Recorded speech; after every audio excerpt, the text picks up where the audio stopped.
بسم اللہ الرحمن الرحیم۔ اب دیکھیں گے ہم صفت نمبر 4 اور 5، صفت یعنی نماز کا فرض نمبر 4 اور 5، والرکوع والسجود۔ اور رکوع اور سجود کس طرح سے نماز کا فرض ہے، یہ ہمیں جس دلیل سے پتہ چل رہا ہے، آگے وہ دلیل لائی گئی ہے۔ لقولہ تعالی، لام حرف جر ہے، اس لیے قولی پہ کسرہ پڑھ رہے ہیں۔ قولی اسم ہے اور اس کے بعد ایک ضمیر آ رہی ہے، اسم کے بعد ضمیر آنا مضاف مضاف الیہ کی پہچان ہوتی ہے، تو قولی ہی مضاف مضاف الیہ ہو کر لام حرف جر کا مجرور ہے، لیکن ابھی یہ نہیں بنے گا مجرور، کیونکہ آگے یہ جو تعالی ہے یہ بھی اس سے کنیکٹڈ ہے۔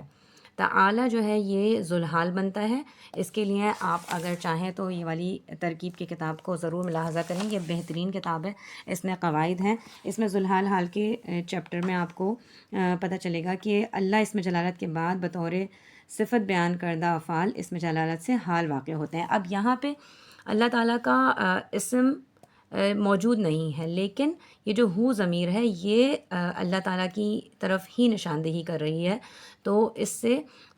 یہ بنے گا ذوالحال، اور ذوالحال اپنے حال سے مل کر بن جائے گا قولی کا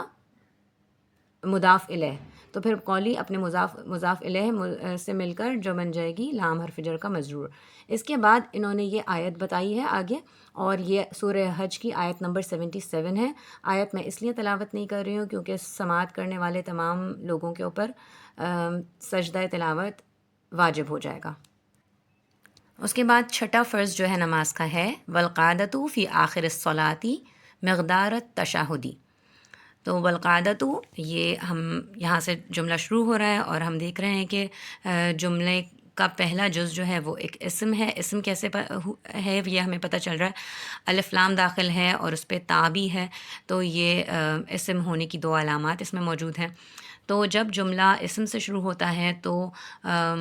اس کے اوپر رفع آتی ہے، اور اسی وجہ سے اس کے اوپر آپ رفع دیکھ سکتے ہیں۔ والقعدۃ، اب فی حرف جر ہے، آخری پہ ہم کسرہ جو ہے فی حرف جر کی وجہ سے پڑھ رہے ہیں، لیکن آخر جو ہے یہ ہوتا ہے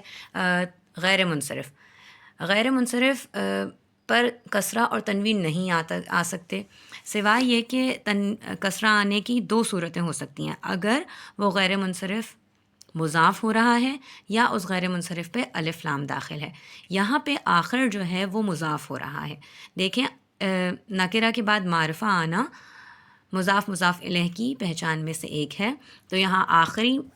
آخر جو ہے یہ نکرہ ہے، الصلاۃ معرفہ ہے، معرفہ ہونا اس کا الف لام داخل ہونے سے پتہ چل رہا ہے، تو آخری پہ اس لیے ہم کسرہ پڑھ سکتے ہیں۔ آخر الصلاۃ مضاف مضاف الیہ ہو کر فی حرف جر کا مجرور، جار مجرور مل کر یہ ابھی ہم خبر بنائیں گے، ٹھیک ہے، یہاں سے خبر بنائیں گے کیونکہ خادہ مبتدا بن گیا، اب یہاں سے ہم خبر شروع کریں گے، لیکن آپ کو پتہ ہے کہ کیا کہتے ہیں، جار مجرور یا ظرف مظروف سے خبر شروع نہیں ہو سکتی ہے، تو اس لیے اس کو، یا کوئی بھی جملہ شروع نہیں ہو سکتا ہے، تو اس کو ہم مبتدائے مؤخر رکھیں گے، یعنی کہ خبر مقدم رکھیں گے، اور آگے آنے والے جو کلمات ہیں ان کو مبتدائے مؤخر بنا دیں گے، جیسے کہ مقدار التشہدی۔ مقدار التشہدی اس لیے پڑھا ہم نے کہ یہ جو ہے نا مقدار یہاں پہ بن رہا ہے مفعول فی،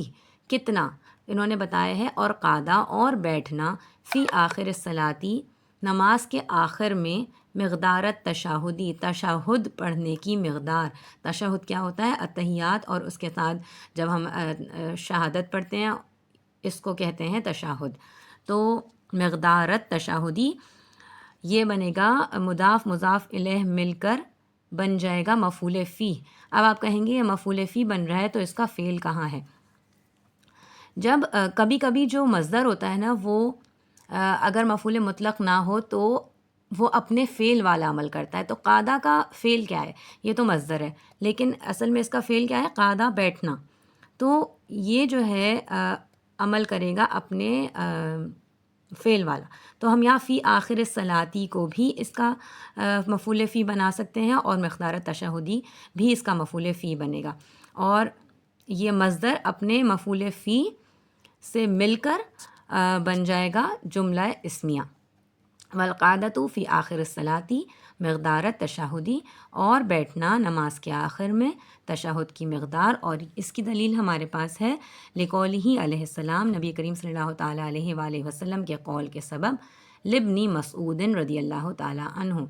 حضرت ابن مسعود رضی اللہ تعالیٰ عنہ کے لیے نبی کریم صلی اللہ تعالیٰ علیہ وآلہ وسلم نے حضرت ابن مسعود رضی اللہ تعالیٰ عنہ سے جو فرمایا، ہینا جس وقت علمہ سکھایا انہیں تشہد، علمہ التشہدہ، تو ہینا یہ مضاف ہوتا ہے، یہ آگے پورا جملہ بتاویل مفرد ہو کر ہینا کا مضاف الیہ بنے گا۔ ہینا کے قواعد بھی میں آپ کو ترکیب کی کتاب میں سے سمجھاتی ہوں۔ یہ مفعول فی کے قواعد میں آپ کو مل جائے گا۔ اسماء ظروف جو ہوتے ہیں وہ مفعول فی بنتے ہیں کیونکہ وہ جگہ اور وقت پہ دلالت کرتے ہیں۔ اسماء ظروف جگہ اور وقت پہ دلالت کرتے ہیں کہ کیا چیز کب ہوئی اور کس وقت ہوئی اور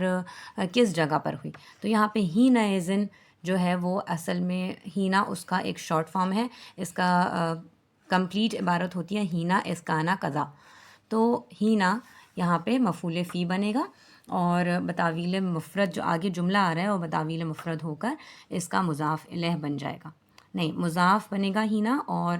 جملہ مضاف الیہ ہو کر مضاف الیہ مل کر بنیں گے مفعول فی۔ اور ایک اور جو غور طلب بات ہے وہ یہاں یہ ہے کہ میں نے یہاں پڑھا لابن مسعود رضی اللہ تعالیٰ عنہ، لام حرف جر ہے تو اس کی وجہ سے ابن کے اوپر کسرہ آ رہی ہے، اور ملاتے ہوئے الف جو ہے ابن کا یہ گرا دیا جاتا ہے، تو لابن مسعود، یہاں پہ ابن سے پہلے کوئی لفظ نہیں آ رہا، کوئی نام نہیں آ رہا، ورنہ اصل میں یہ حضرت عبداللہ ابن مسعود کا ذکر ہے۔ تو اس کا جو آپ کو قاعدہ ہے یہ آپ کو مضاف الیہ کے چیپٹر میں ملے گا، اور یہاں پہ بتایا گیا ہے کہ ابن یا ابنتن یا بنت دو علام کے درمیان آ جائیں تو ماں قبل کے لیے صفت اور ماں بعد کے لیے مضاف ہوں گے، ٹھیک ہے، جیسے محمد ابن عبداللہ۔ اب یہاں پہ یہ انہوں نے تو محمد ابن لکھا ہوا ہے، لیکن میں نے پڑھا ہے اس کو لابن مسعود، تو یاد رکھیے کہ جو پہلے والے اسم کے اوپر حرکت آتی ہے وہی حرکت ابن کے اوپر آتی ہے، یا ابنتن یا بنت، جو بھی آئے گا لفظ اس کے اوپر وہی حرکت آئے گی جو اس سے پہلے والے اسم کے اوپر آئے گی۔ تو جب ہم عبداللہ پڑھیں گے یہاں تو عبداللہ کے اوپر کسرہ آئے گا لام حرف جر کی وجہ سے، ٹھیک ہے، تو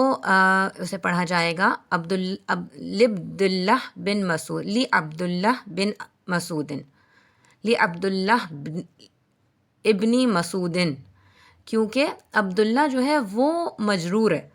حرف جر کے بعد آ رہا ہے، اسی وجہ سے یہ جو بن ہے اس کے اوپر بھی کسرہ آئے گی، اور مسعودن پہ کسرہ آ رہی ہے کیونکہ یہ سب سے آخر میں آنے والا مضاف الیہ ہے، جیسے کہ قاعدے میں سمجھایا گیا ہے کہ بن جو ہے یہ مضاف ہوگا اور آگے آنے والا اس کے لیے مضاف الیہ ہوگا، اور یہ ایک علم ہے، لیکن یہ جب غیر اجمی ہوتے ہیں تو یعنی کہ عربی نام ہوتے ہیں ان کے اوپر کسرہ آتی ہے،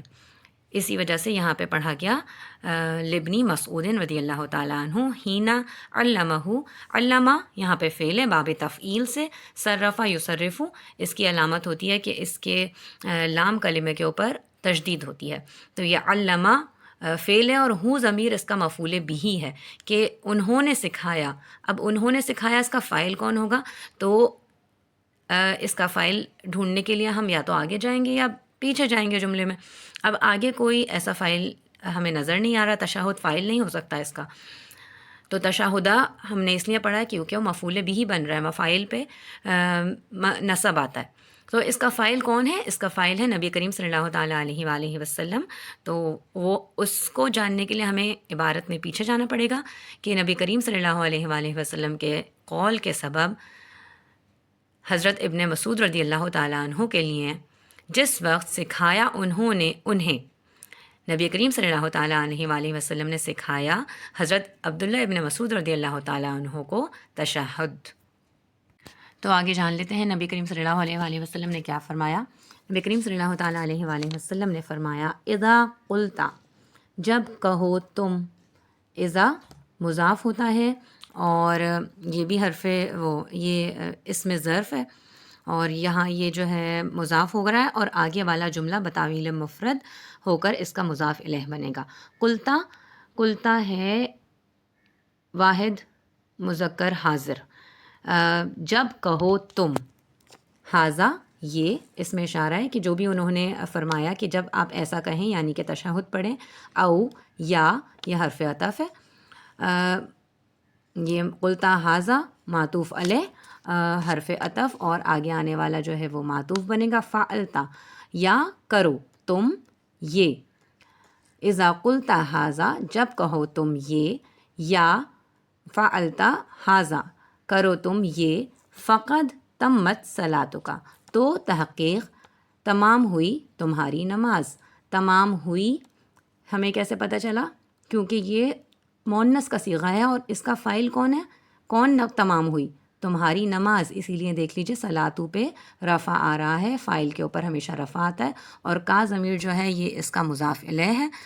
اسم کے بعد ضمیر آنا مضاف مضاف الیہ کی پہچان ہے۔ صلاتو کا تمہاری نماز تمام ہوئی، اور یہ جو ہے یہ قد آنے، یہ ماضی قریب میں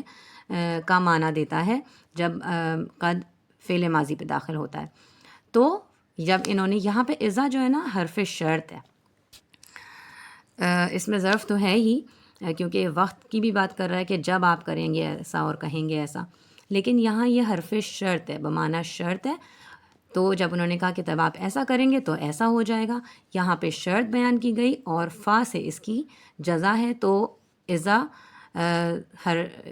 اس میں ظرف بمعنی حرف شرط مضاف، اور آگے قلتا حاضہ، قلتا کا جو ہے ضمیر تا ضمیر ہوگا، یہ فعل اور اپنے فعل فاعل اور مفعول بھی اس کا حاضہ ہے، یا کرو یہ فقد، تو پھر اب یہاں سے جزا شروع ہو رہی ہے، اس کو فا جزائیہ کہتے ہیں، تو تمام ہوئی تمہاری نماز۔ اب یہ دیکھیے سمجھنے کی بات، علقت تمام بالفعل قرأ او لم یقرأ، معلق کیا گیا ہے، معلق ہے تمام فعل کے ساتھ، یعنی کہ ہم نے بتایا یہاں پر کہ قعدہ بیٹھنا فی آخر الصلاۃ، نماز کے آخر میں، مقدار تشہدی، یہاں پہ تشہد پڑھنے کا ذکر نہیں ہے، یہاں پہ ذکر ہے کہ اور بیٹھنا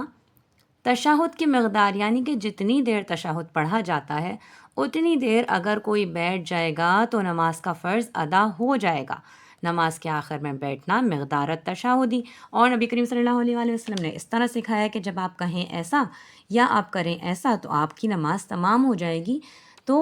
جان لیجئے کہ جو تمام ہونا ہے وہ معلق ہے فعل کے ساتھ، اس کام کے کرنے کے ساتھ، یعنی بیٹھنے کے ساتھ۔ تشہد کی مقدار، اس کی ایک لمٹ سیٹ ہے کہ اتنا تو کم سے کم آپ نے بیٹھنا ہے۔ قرأ پڑھیں، او لا یا لم یقرأ نہ پڑھیں، ٹھیک ہے۔ قرأ فعل ماضی ہے، قاف را اور حمزہ اس کے حروف اصلیہ ہیں، وہ پڑھے، او حرف عطف ہے، لم یقرأ، لم جو ہے یہ جازمہ ہوتا ہے، حروف جازمہ سے ہوتا ہے، فعل نفی جہت بلم کا یہ صیغہ ہے، تو یقرؤ نہیں پڑھیں گے اس کو، جو آخر کے اس کے 5 صیغوں کے ضمہ ہوتے ہیں یہ ان کو ساکن کر دیتا ہے، تو یہ پڑھا جائے گا قرأ او لم یقرأ، چاہے وہ اسے پڑھے یا نہ پڑھے۔